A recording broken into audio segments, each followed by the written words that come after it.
Attorney Vic Rodriguez.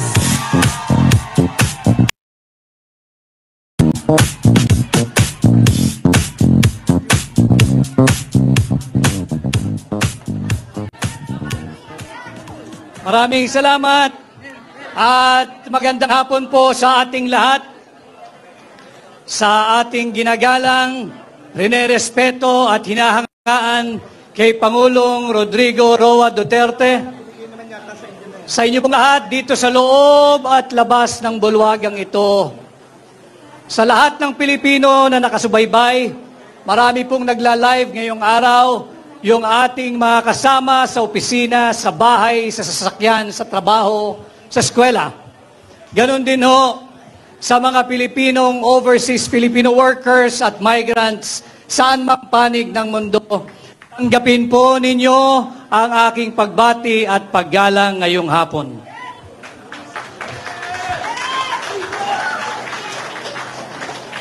Ako po ay nagpapasalamat at ako'y gabilang sa inyong programa ngayong hapon. Salamat kay Pangulong Duterte at ako'y isinama dito sa tinatawag nating Duterte Senatorial Candidates. Tumugon po ako sa hamon na pamunuan ang tunay at maisog na oposisyon upang labanan at ilunsad ang gera laban sa korupsyon. Ang war on corruption na aking pinamumunuan is not just a campaign slogan. Nalalaman ko kung paano labanan ang korupsyon. Linabanan ko na sila minsan nung ako ay nasa Malacanang at pinagpapatuloy natin ngayon. Nag-file po tayo ng kaso kamakailan. Linabanan natin yung anomalous, illegal, immoral, invalid, and unconstitutional and criminal 2025 budget. Saan ka nakakita nagpapasa ng 6.352 trillion pesos panay blanco ang Bicameral Conference Committee report? Sinasalaula tayo ng administrasyon ni Bongbong Marcos. Maraming nagsalita bago sa akin at nababanggit ang salitang suka. Alam ho ninyo, ang suka ang kalaban ng tanso.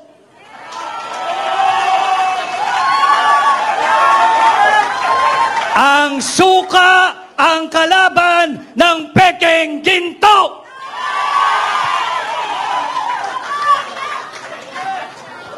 Hindi man po ako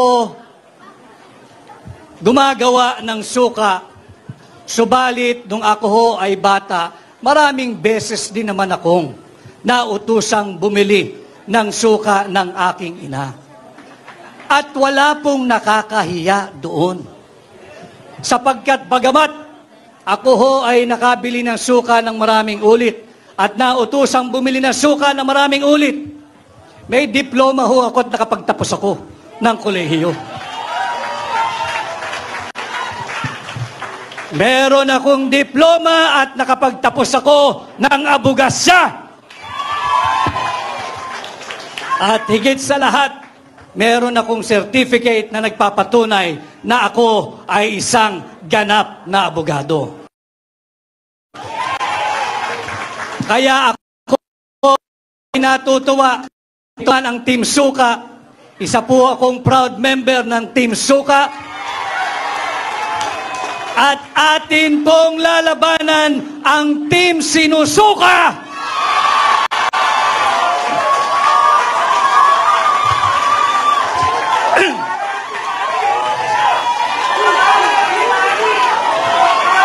Labanan natin ang mga mambubudol.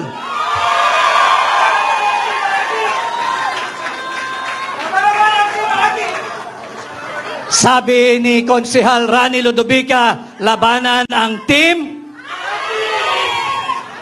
Tutungo tayo mamaya dyan. Alam ho ninyo, tinanggap ko ang hamon na pamunuan ang tunay at maisog na oposisyon. Ang tunay at maisog na senador ninyo sa Senado. At bilang senador ninyo, ating pong lalabanan ang korupsyon at sisimulan po natin yan sa pagbabantay taon-taon sa ating national budget. Hindi tayo papayag na pupunuin ng korupsyon ng pork barrel ng akap ng AIEX. Babantayan natin taon-taon ang ating national budget nang sa ganon, hindi na magkaroon ito ng 28 blanco at nauwi sa tinatawag nating GAA. Subalit bilang senador ninyo, kailangan ko po ng katulong. Kinakailangan kong makasama sa tulong ninyo ang isang veteranong mambabatas, matapang, magaling. Dalhin po natin sa Senado si Senador Attorney Dante Marcoleta. At hindi lamang po isa, kinakailangan pa nating magsasama ng isang veteranong abogado. Matagal na hong naglingkod dito sa mababang kapulungan. At minsan ding naging Chief of Staff sa Senado, kasama kong magbabantay ng tao ng budget, si Senador Attorney Raul Lambino.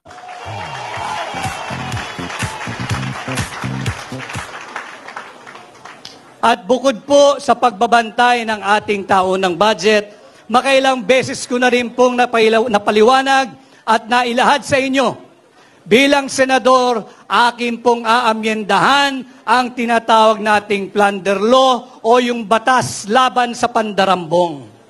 Sapagkat hindi po makatarungan na habang tayo'y nagsasagawa ng proclamation rally ng Duterte senatorial candidates ngayong maghapon, habang tayo'y ninanakawan, hindi tayo makapagsampa ng kasong plunder sapagkat hindi pa umaabot sa 50 million pesos ang ninanakaw ng mga tulisan diyan sa Kongreso. Bilang senador ninyo, aamyendahan ko ho ang plunder law o yung batas laban sa pandarambong. Yung threshold na 50 million, ibababa po natin ito sa 1 million pesos.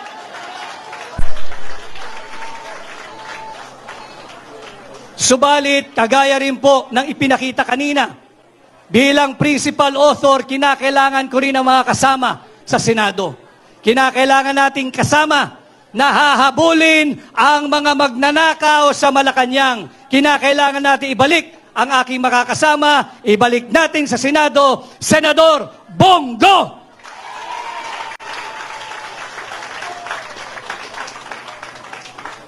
At kaparehas din po ng kanyang advokasya, ipinakita niya kanina doon sa video message niya yung tinatawag niyang Exhibit A, yung KOJC. Nakikita natin kung anong inam, pag walang korupsyon, kung lahat ng pera ay ginagamit at napapatupad ng tama.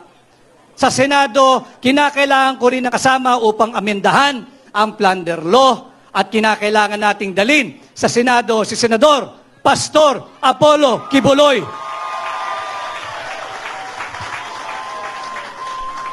At pag naamyendahan po natin ang plunder law, isa sa batas ko po ang pagbabalik ng death penalty sa lahat ng magnanakaw sa pera nating mga Pilipino.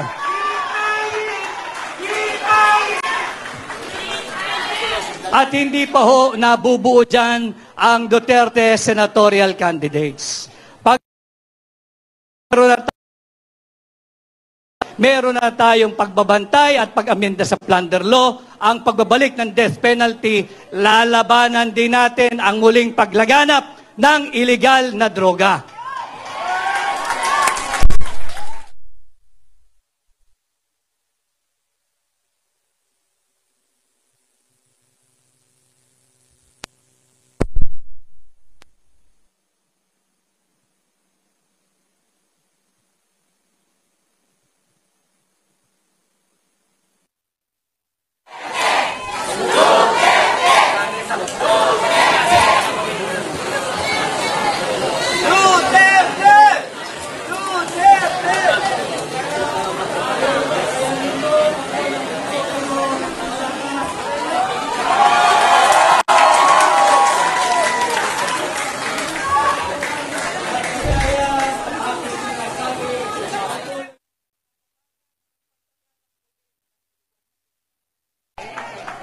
Bilang senador, ipapanukala ko ang pag-amyenda dito sa batas na nagtatag sa Philippine Drug Enforcement Agency.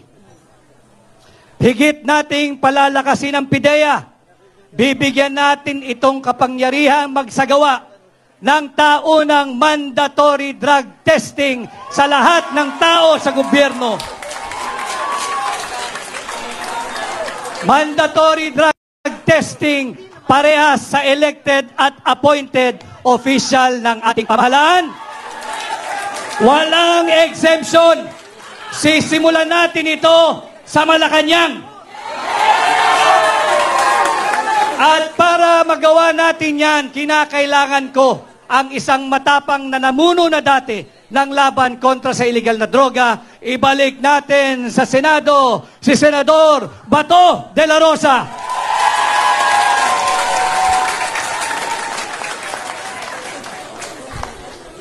Siyempre, kinakailangan din natin ng mga kasamang abogado. Sapagkat laban sa illegal na droga, dapat ang parameters ay all within the Constitution and within the rule of law. Dalhin po rin natin sa Senado ang aking kaibigan, ang aking amigo, si Attorney Senator J.V. Hinlo.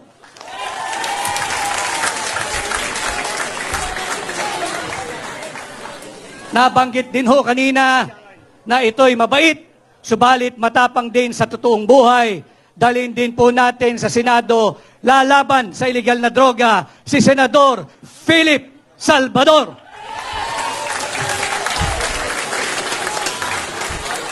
And last but not the least, tulungan din po natin ang bagong abogado, ang bagong kasal, ang bagong senador, Senator Attorney Jimmy Bondoc. Ito po ang bumubuo ng Duterte senatorial candidates. Tulungan niyo po lahat kami mga kampanya, tulungan niyo po tayo lahat na mapunta sa Senado. Ang issue po natin ngayon ay ang maanumalyang 2025 budget. Subalit pilit nilang linilihis kung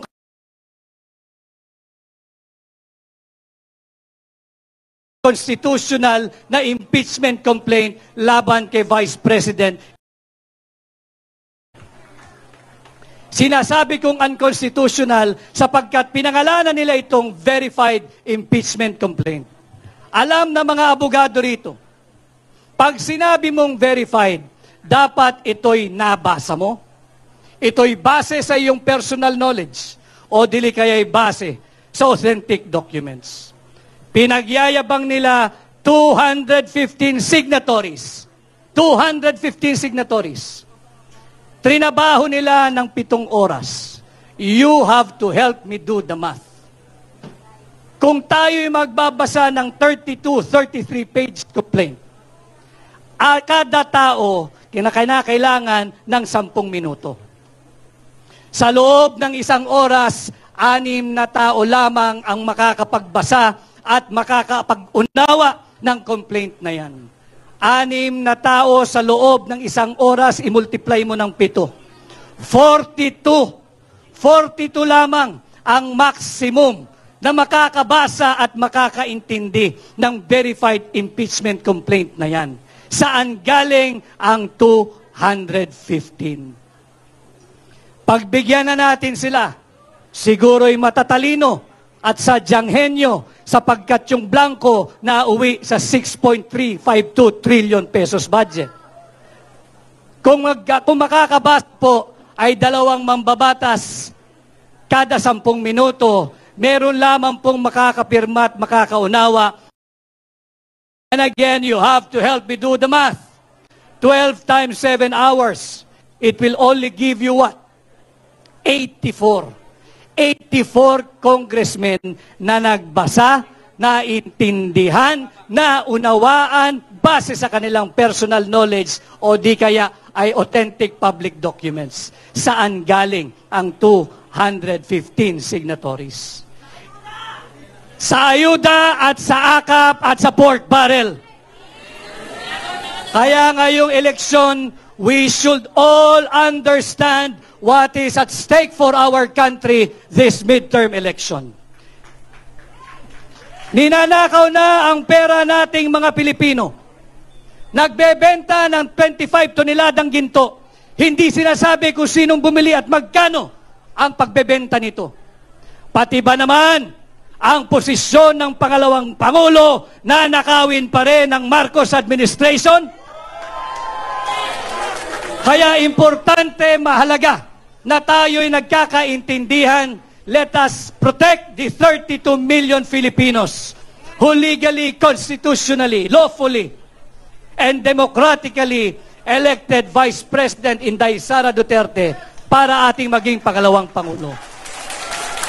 Huwag nating hayaang nakawin ng iilang elitistang mangbabatas ang pangalawang Pangulo mula kay Inday Sara Duterte. Mahalagang pinag-uusapan natin ito para matulungan ninyo kaming higit at dalhin ninyo ang Duterte senatorial candidate sa Senado at ating po protektahan hindi lamang si Vice President Inday Sara Duterte, hindi lamang ang Office of the Vice President, kung hindi ang sagradong mandato ng 32 milyong Pilipino na ninanakaw ng ilang elitistang mambabatas. At muli ho, ako'y nagpapasalamat sa inyong mainit na pagtanggap. Sana ho ay matulungan ninyo kung ipangampanya sa inyong pamilya, sa inyong kamag-anak, kaskwela, kapitbahay, kaibigan, at sa lahat ng kakilalang Pilipino saan mang panig ng mundo. Ako po muli ay si Attorney Vic Rodriguez, number 56, Pilipino, abogado, maisog!